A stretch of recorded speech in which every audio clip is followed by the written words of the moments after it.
La capsule du jour.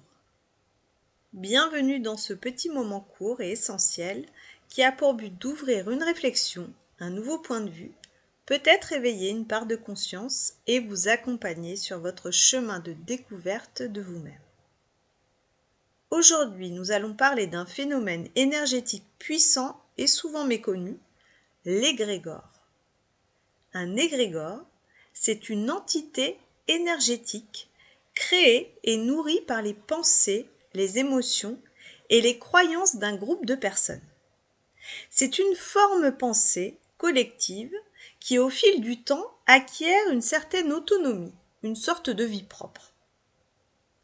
Chaque fois qu'un groupe partage une intention, une idéologie ou une émotion forte, il génère un égrégore.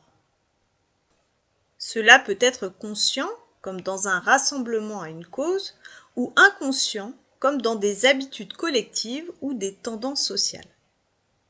Ces égrégores peuvent être positifs, inspirants et porteurs d'évolution, mais aussi négatifs, manipulateurs et enfermants.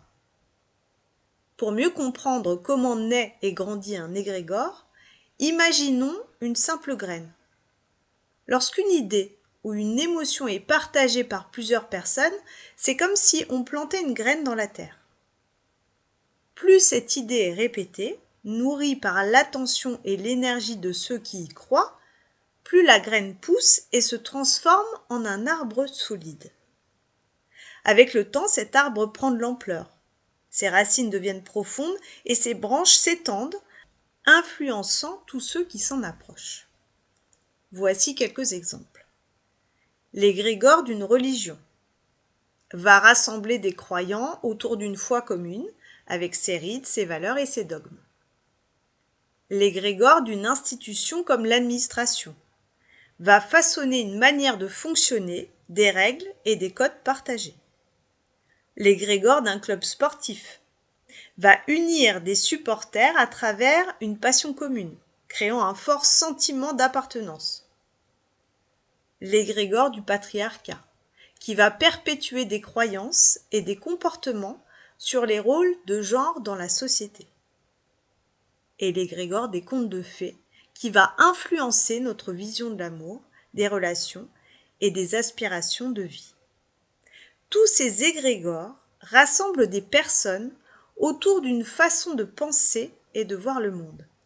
Ils transmettent des valeurs, des croyances et des comportements qui peuvent soit nous inspirer, soit nous limiter.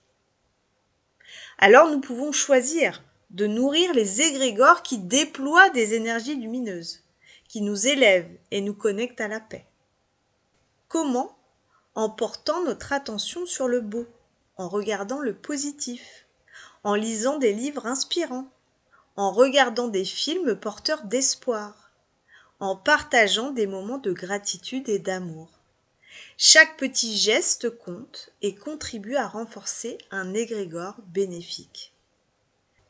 Parce qu'un égrégore veut à tout prix se perpétuer, il va chercher à attirer de nouvelles énergies, imposer ses codes et façonner la réalité de ceux qui l'alimentent, parfois même en les manipulant à leur insu. Mais nous avons toujours le choix de tourner notre regard vers ce qui nous fait grandir, plutôt que vers ce qui nous enferme. Ce sera tout pour cette capsule, et si vous souhaitez apprendre à mieux comprendre ces mécanismes invisibles et retrouver votre liberté d'être, c'est exactement ce que nous explorons dans le programme Un guide pour grandir. En attendant, je vous dis à très vite pour une prochaine capsule. Prenez soin de vous.